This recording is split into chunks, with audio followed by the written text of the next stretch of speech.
अस्सलाम वालेकुम। मेरा नाम है डॉक्टर उस्मान। आप देख रहे हैं पेन रिलीफ सेंटर। आज का जो आपके लिए टॉपिक लेके आए हैं वो है टॉक्सिकेशन ऑफ ब्लड। टॉक्सिकेशन ऑफ ब्लड क्या होती है, इसके कॉजेज क्या होते हैं, सिम्टम्स क्या होते हैं, इनका ट्रीटमेंट क्या है, ये आज आपको बताएंगे। Toxication of blood also known as toxaemia और ब्लड पॉइजनिंग। ब्लड के अंदर पॉइजनिंग आ जाए या जहरीला मवाद इकट्ठा हो जाए तो उसको हम लोग टॉक्सिकेशन ऑफ ब्लड कहते हैं।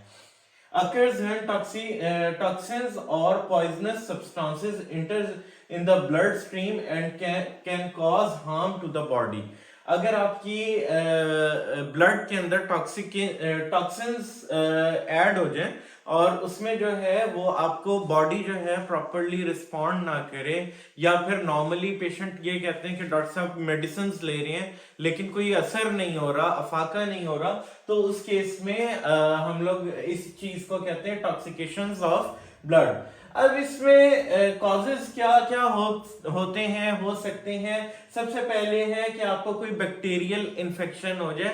बैक्टीरियल इन्फेक्शन, कोई बैक्टीरिया जो है आपके खाने के साथ, ग़िज़ा के साथ, सांस के साथ, पीने पानी के साथ आपके जिस्म के अंदर चला जाए तो वो बैक्टीरियल इन्फेक्शंस क्रिएट करता है। नॉर्मली बहुत सारे बैक्टीरिया ऐसे होते हैं जो आपके गले में असर करते हैं, आपके गले खराब होते हैं, बुखार होते हैं, तो ये एक बैक्टीरियल इन्फेक्शन हो सकता है। वायरल इन्फेक्शन, कोई भी वायरल इन्फेक्शन आया हुआ है तो उसकी वजह से हो सकता है। फंगल इन्फेक्शन हो। मेडिकेशंस बहुत इंपॉर्टेंट रोल अदा करती हैं। नॉर्मली पेशेंट्स को जो है स्पाइनल कॉर्ड का कोई भी इशू होता है तो डॉक्टर्स जो है वेरियस टाइप्स ऑफ मेडिकेशंस करते हैं, अलग अलग तरह की, जिसमें प्रिगेबलिन्स होती हैं, स्टीरॉइड्स होते हैं, पेन किलर्स होते हैं। तो इन दैट केस जब पेशेंट वो बहुत ज्यादा एक्सेस अमाउंट में लेना शुरू कर देते हैं, 1 महीना 2 महीना, तो मेडिसिन जो है अपना असर कम करना शुरू कर देती हैं। अगर आपको मैं एक ग्राफ शो करवाऊं तो इसमें अगर मेडिसिन, आपकी जो हेल्थ है वो नॉर्मल से डाउन होती जा रही है वक्त के साथ साथ, तो आपको जो है मेडिकेशंस की वजह से ही बॉडी के अंदर टॉक्सिकेशंस आना शुरू हो जाते हैं। और इन्वायरमेंटल टॉक्सिन्स जो हैं वो बहुत ज्यादा इफेक्ट करते हैं, जैसे पोल्यूशन हो गई या इस किस्म की डस्ट एलर्जी से, अगर आपको डस्ट एलर्जी है तो इस तरह के कोई भी मामला आएंगे तो आपकी बॉडी के अंदर टॉक्सिकेशन ऑफ ब्लड पैदा होगा। आपका ब्लड जो है वो बेसिकली टॉक्सिक हो जाएगा। अब इसमें सिम्टम्स क्या है टॉक्सिकेशंस के? आपको जो है फीवर रहेगा, elevated body temperature more than 100.4 Fahrenheit. अगर आपको मुसलसल ब्लड ये फीवर रहता है, बुखार रहता है, कभी ज्यादा हो रहा है कभी कम हो रहा है, लेकिन मुस्तकिल बुखार है। अक्सर पेशेंट ऐसे आके कहते हैं कि डॉक्टर साहब हमें बुखार फील नहीं होता लेकिन इंटरनली हमें बुखार है। ठीक है, वही होता है कि उनको थर्मामीटर लगाते हैं तो उनको वाकई में बुखार होता है। तो चिल्स होना, आपको जो है गर्मी के मौसम में अगर ठंड लगती है, ठीक है, या आपने अक्सर लोगों को देखा होता है वो शदीद गर्मी में, पाकिस्तान की जून जुलाई की गर्मी में अक्सर जो है वो स्वेटर्स जर्सीज पहन के घूम रहे होते हैं।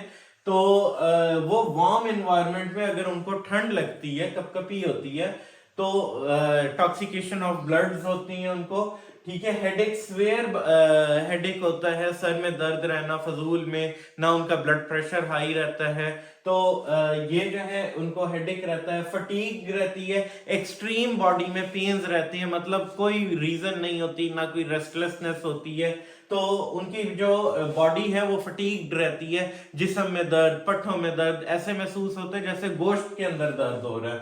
Nausea and vomiting, basically nausea होगा उनको, गनूदगी सी भी रह सकती है, वॉमिटिंग शुरू हो सकती हैं बिला वजह, ना ही मतलब कोई खाने पीने का मसला आता है उनको वॉमिटिंग शुरू रहेंगी, डायरिया हो जाएगा, स्टमक में क्रैम्प्स पड़ना शुरू हो जाएंगे, पेट में दर्द रहना शुरू हो जाएगा। रैपिड हार्ट बीट, इसमें जो है हार्ट बीट जो है वो एलिवेटेड रहती है, ज्यादा रहती है, मतलब नॉर्मल से जो है वो बहुत ज्यादा होती है। नॉर्मल जो है 70 तक होनी चाहिए, 75 तक भी नॉर्मल होती है, लेकिन अगर इससे ज्यादा राइज कर रही है, 100 तक जा रही है, तो अगर उनको हार्ट डिजीज नहीं है तो उनको टॉक्सिकेशन ऑफ ब्लड होगी, या फिर शॉर्टनेस ऑफ ब्रेथ होती है, उनका सांस फूल जाना, थोड़ा सा वो चलेंगे उनको सांस फूलना शुरू हो जाएगा। तो ये सारे जो सिम्टम्स हैं वो टॉक्सिकेशन ऑफ ब्लड के सिम्टम्स हैं। अब बात करते हैं इसके ट्रीटमेंट पे। तो अगर आपको जो है बैक्टीरियल इन्फेक्शन है तो आप डॉक्टर के पास जाएंगे तो वो आपको एंटीबायोटिक्स देगा, ठीक है। अगर आपको वायरल इन्फेक्शन है तो वो आपको एंटीवायरल इन्फेक्शंस की मेडिकेशन देगा, और अगर आपको फंगल इन्फेक्शन है तो वो आपको एंटी फंगल इन्फेक्शन के लिए मेडिकेशन करेगा। याद रखिएगा कि कभी भी मेडिसिन खुद से ना इस्तेमाल करें। आप नहीं इसके दरमियान में एक कंपैरिजन कर सकते कि आपको बैक्टीरियल इन्फेक्शन है या वायरल इन्फेक्शन है। बैक्टीरियल इन्फेक्शन में हमेशा एंटीबायोटिक यूज होगी, और वायरल इन्फेक्शन में जो है एंटीबायोटिक को नहीं यूज करवाया जाता नॉर्मली। तो इसलिए आप जो है कभी भी खुद से मेडिकेशन ना शुरू करें, हमेशा अपना मेडिकल एडवाइजर के पास जाएं और उससे आप ट्रीटमेंट लें। उसके बाद आती है supportive care, fluid replacement, oxygen therapy, या फिर सबसे बेहतर इसमें होता है हिजामा थेरेपी। अगर आपको ये प्रॉब्लम्स फिर भी स्टिल मेडिकेशन से नहीं खत्म हो रहे तो अब बेहतर है कि आप हिजामा करवाएं प्रॉपर सुन्ना पॉइंट्स पे, आपका जो है ये प्रॉब्लम बहुत हद तक हल हो जाएगा। उसके बाद आती है डिटॉक्सिफिकेशन। इसमें आती है मेथड्स ऑफ डायलिसिस। ये बहुत एक्सट्रीम कंडीशन पे होता है। इसमें ये होता है कि आपकी बॉडी का सारा खून निकाल के एक दूसरा खून आपके अंदर डाला जाता है। तो अगर आपको इस तरह के कोई भी प्रॉब्लम्स आ रहे हैं, anti fungal, anti bacterial, anti viral या बैक्टीरियल या फिर फंगल इन्फेक्शन वगैरह आ रहे हैं, तो आप हमसे रब्ता करके हमारे पास तशरीफ ला सकते हैं। और अगर आपको हमसे कुछ पूछना है तो आप कमेंट सेक्शन में जरूर अपनी राय का इजहार करें। हमारे चैनल को लाइक करें, सब्सक्राइब करें। अस्सलाम वालेकुम व रहमतुल्लाह।